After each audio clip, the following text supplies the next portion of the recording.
안녕하세요. 사랑하는 나그네 교회 교우 여러분, 그리고 주의 말씀 함께 기쁨으로 읽어가는 그리스도의 형제 자매된 교우 여러분, 오늘 우리가 함께 읽을 하나의 말씀은 예레미야 6장입니다. 예레미야 6장은 역시 하나님께서 이스라엘 백성, 이제 반만 남았죠. 남쪽 유다 백성들에게 또 심판을 경고하시면서 그들이 얼마나 하나님의 경고의 말씀을 불순종했는지, 듣고도 거절했는지, 그들의 완악상이 또 자세히 드러나는 참 슬프고 아픈 장입니다. 예레미야는 지금까지 읽어온 것이 다 그렇듯이 장장마다 하나님 앞에서 무릎을 꿇게 되어집니다. 그리고 남유다마저도 하나님이 그렇게 무서운 심판을 내리시된 그 까닭과 이유에 대해서 납득하게 되고 하나님 옳습니다 라고 무릎 꿇게 되는 그러한 책이죠.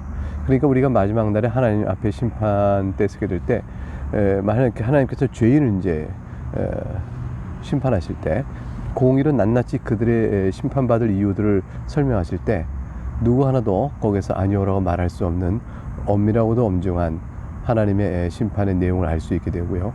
동시에 또한 하나님께서 그와 같은 심판하시기에 이르기까지 얼마나 많은 오래 참음과 인자로 대하셨는가를 또한 알게 될 것입니다. 오직 그리스도 예수 안에 있는 자만이 그러한 하나님의 공의의 준엄한 심판의 내용 속에서 생명을 얻습니다. 그리스도의 의로 우리를 덧입히시고 가리우지 아니하시면 우리는 낱낱이 드러나는 하나님의 그 준엄한 경책의 앞에서 살 길이 없게 되겠죠. 내용을 한번 보도록 하겠습니다. 1절에 보게 되면, 베냐민 자손들아 예루살렘 가운데로부터 피난하라. 드고아에서 나팔을 불고 벳학게렘에서 깃발을 들라. 재앙과 큰 파멸이 북방에서 엿보아 오미니라. 베냐민 자손들을 이제 꼭 집어 얘기한 것은 남쪽 유다에 남아있는 베냐민 지파, 유다 지파죠. 베냐민 전 소수밖에 안 돼요. 그런데 이제 베냐민 지파를 꼭 집어 얘기한 것은 아마도 예레미야 선지자가 베냐민 출신일 것이라, 그래서 그렇게 얘기하는 사람도 있지만, 어쨌건 베냐민의 자손들아 예루살렘 가운데로부터 피난하라 이렇게 말함으로 인해서 베냐민 자손만이 아니라 사실 유다 지파 전체가 당할 재앙을 대표적으로 베냐민 자손에게 말하고 있는 것이죠. 유다 전체를 향한 예언입니다. 드고아에서 나팔을 불고 벳학게렘에서 깃발을 들라. 드고와 벳학게렘은 지명 이름인데, 예루살렘 남쪽에 15km 또는 20km 떨어진 곳에 있는 평원과 포도밭에 비옥한 토지인데, 그것을 이렇게 요새화시켜서 보호했습니다. 그것마저 무너지면 이제 정말 살 길이 없게 되는 그런 지역이죠. 그곳에서 깃발과 나팔을 불면서 대비하는 겁니다. 뭐냐면 북방에서 큰 군대가 내려올 것이니까 대비하라 하고 1절부터 이렇게 외칩니다. 2절에 그 까닭을 또 설명하죠. 북방에서 큰 군대가 내려와서 아름답고 우아한 시온의 딸을 내가 멸절하리니, 하나님께서 멸절해버리겠다고 말씀하셨어요. 시온은 아름답고 우아했으나 지금 멸절의 대상입니다. 3절의 말씀이 조금 해석이 필요하죠. 목자들이 그 양떼를 몰고 와서 주위에 자기 장목을 치고 각기 그 처소에서 먹이로다. 여기 목자들이라는 것은 문맥상 북방에서 내려오는 군주, 왕들이고요. 양떼는 그의 군대다 이렇게 보통 이해합니다. 그래서 목자와 양떼가 몰고 와서 자기 양떼를, 북방의 왕들이 자기 군대를 몰고 와서 거기에 자기 장목을 치고 각기 그쳐서 먹이니까 완전히 예루살렘은 유린되는 것이죠.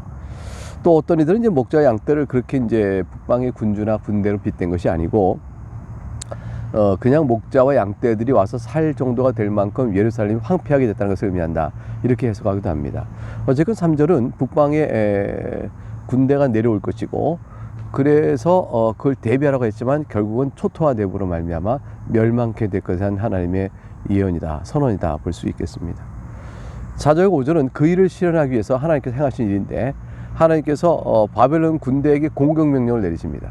마치 그렇게 표현되어 있는 거예요. 하나님께서 바벨론 군대를 써서 이제 유다를 치거든요. 그러니까 4절에 너희는 그를 칠 준비를 하고 일어나라. 하나님께서 바벨론에 직접 명령하던 그런 어투로 되어 있어요.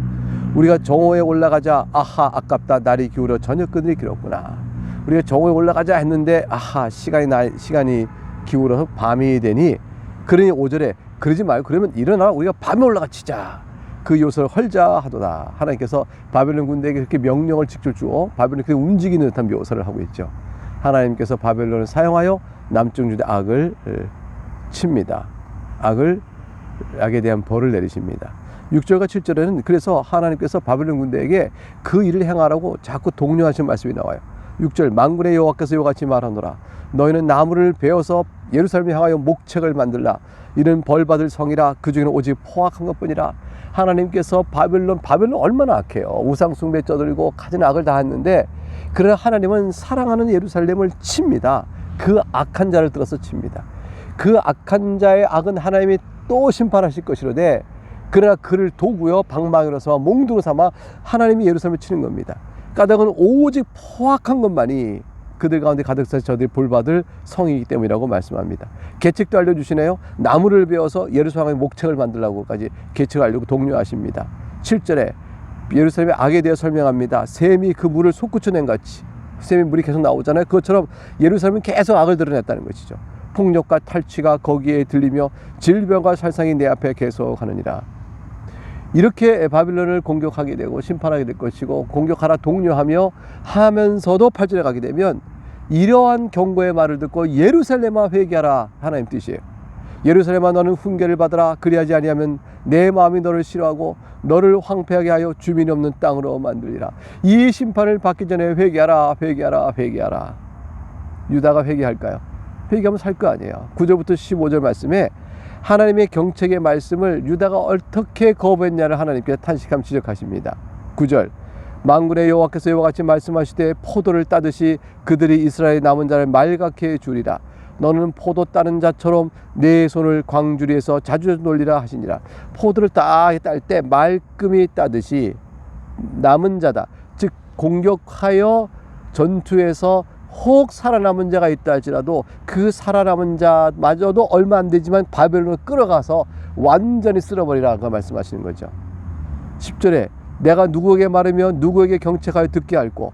자, 이와 같은 경고의 말씀을 누구에게 말하고 누구에게 경책하여 듣게 할꼬. 듣는 자가 없다는 거죠. 보라, 그 귀가 할례 받지 못했으므로 듣지 못하는 보다. 보라, 여호와의 말씀을 그들이 자신적인 욕으로 여기고 이를 즐겨하지 아니하니. 하나님의 경고의 말씀을 욕으로 여겨요. 수치로 여겨요. 그럴 수 없다고 얘기해요. 반발합니다. 그래서 그 귀를 닫아버리고 듣지 아니합니다. 그러니 하나님께서 어떻게 하시겠어요? 11절 그러므로 여호와의 분노가 내게 가득하여 참기 어렵도다. 하나님께서 진노하시는 겁니다. 하나님께서 그렇게 오래 참으시고 경책의 말을 들렸을 때는 돌이켜 회개하는 말씀인데, 도무지 말을 듣자니 하나님의 진노가 분이 차서 분노가 가득 마음에 차서 그것을 거리에 있는 아이들과 모인 청년들에게 부으리니 남편과 아내와 나이 든 사람과 늙은이가 다 잡혀가리라. 하나님께서 남녀노소를 가리지 않고 싹 쓸어가게 하십니다. 내가 그 땅 주민에게 내 손을 펼 것인즉 그들의 집과 밭과 아내가 타인의 소유로 이전되리라. 여호와의 말씀이니라. 얼마나 비참한 상태로 전쟁의 이러한 황폐함을 경험한, 참혹함을 경험한 세대는 그 몸살을 치죠. 이제 그런 일들이 되어질 것입니다. 이런 심판을 행하는 일에 대해서 하나님께 저들을 회개하라고 돌이키라고 말씀하신 데는, 저들의 포악이, 그 악이 샘이 물 솟구쳐 포악과 그 탈취가 솟구쳐 온다고 했는데, 13절부터 15절 전반절에 가게 되면 하나님께 낱낱이 그들의 악행을 또 지적해내십니다. 13절 이는 그들이 가장 악한 작은 자로부터 큰 자까지 다 탐욕을 부리며 선지자로부터 제사장까지 다 거짓을 행함이라. 이 선지자와 제사장까지 했으니까 총체적인 타락입니다.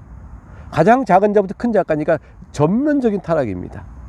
탐욕과 거짓을 행하고, 14절 그들이 내 백성의 상처를 가볍게 여기면서 말하기를 평강하다 평강하다 하니 평강이 없도다.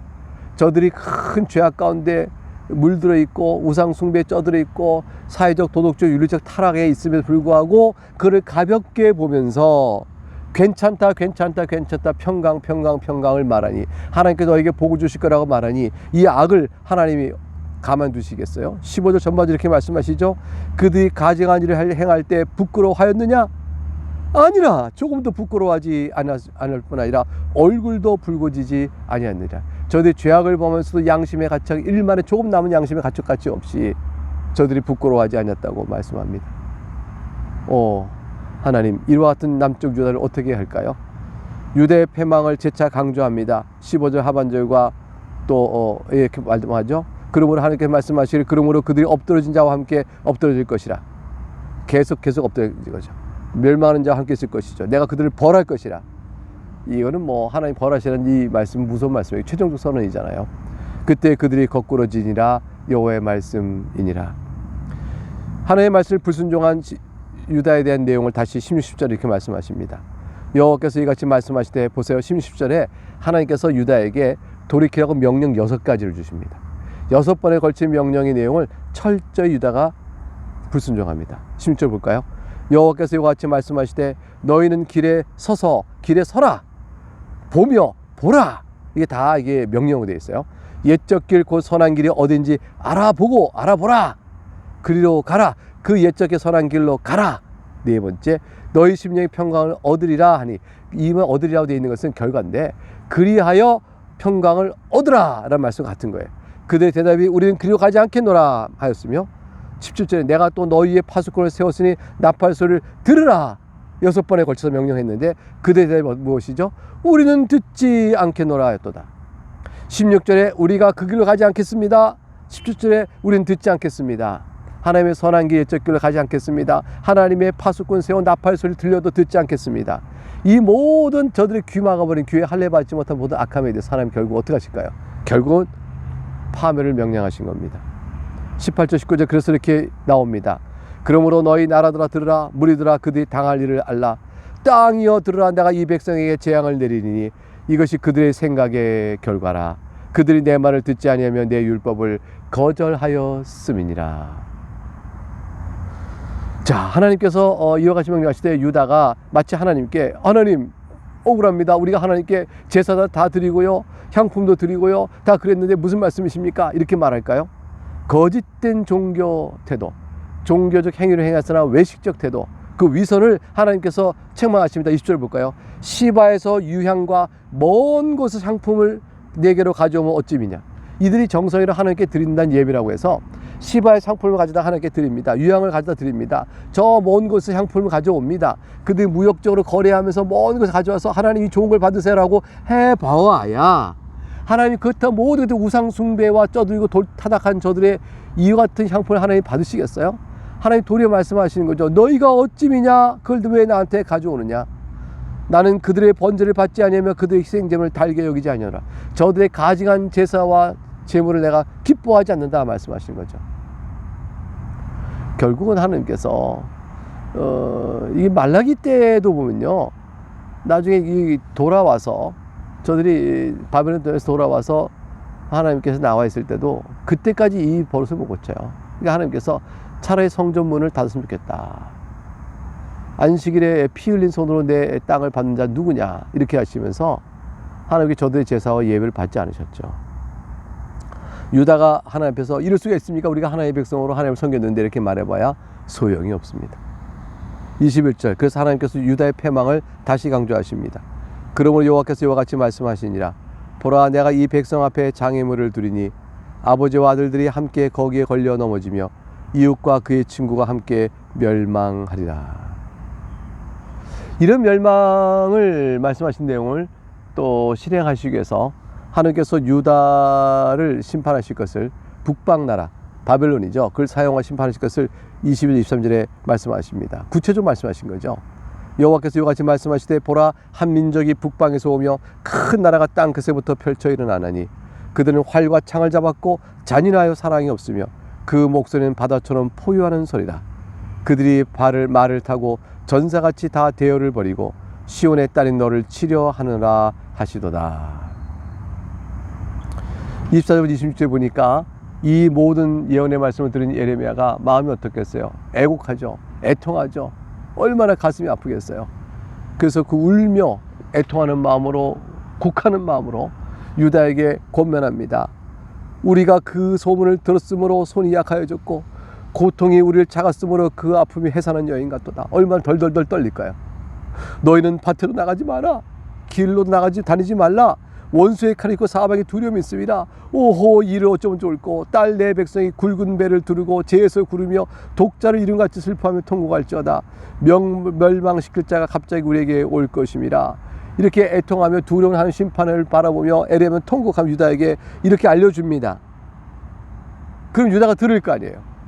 근데 선지자의 말을 듣지 않습니다. 27절 30절 오늘 마지막 부분이죠. 예레미야를 향하여 하나님께서 결국은 유다를 포기하겠다고 선언까지 하는데 이르십니다. 볼까요? 27절 내가 이미 너를 내 백성 중에 망대와 요새로 삼아 그들의 길을 알고 살피게 하였노라. 그들은 다 심히 반역한 자며 비방하며 돌아다닌 자며 그들은 녹과 철이며 다 사악한 자라.